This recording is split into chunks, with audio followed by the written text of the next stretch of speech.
सुनो भाई, अपने वादे एवं संकल्प के अनुसार मैंने जो प्रतिज्ञा की कि प्रतिदिन राम में गीता के कुछ श्लोक हिंदी वर्जन पढ़ूंगा।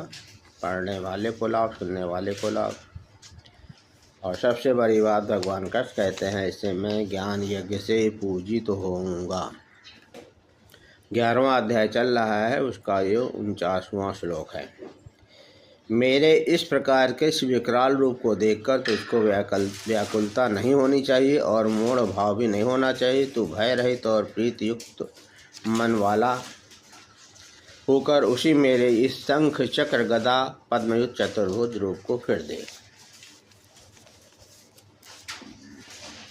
संजय बोले, वासुदेव भगवान ने अर्जुन के प्रति इस प्रकार कहकर फिर वैसे ही अपने चतुर्भुज रूप को दिखलाया और फिर महात्मा श्री कृष्ण ने सौम्य मूर्ति होकर इस भयभीत अर्जुन को धीरज दिया।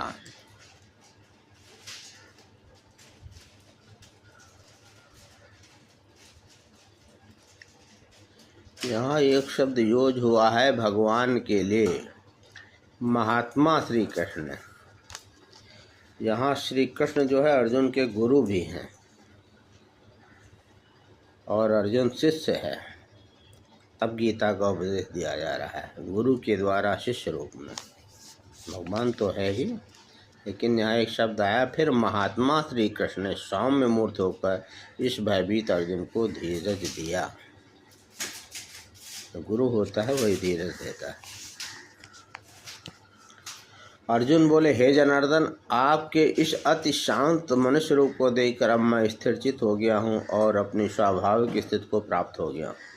अब भगवान कह रहे हैं, भगवान बोले, मेरा जो चतुर्भुज रूप तुमने देखा है ये सुदुर्दश, अर्थात इसके दर्शन बड़े ही दुर्लभ हैं। देवता भी सदा इस रूप के दर्शन को आकांक्षा करते रहते हैं।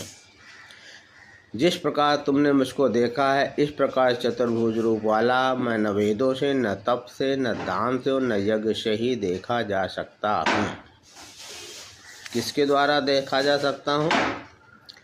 परंतु हे परंतप अर्जुन, अनन्य भक्त के द्वारा। अनन्य भक्त का मतलब होता है,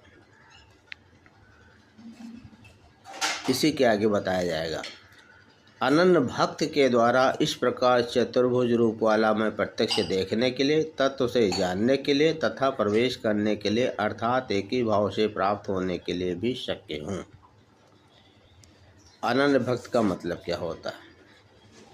हे अर्जुन, जो पुरुष, इसका संस्कृत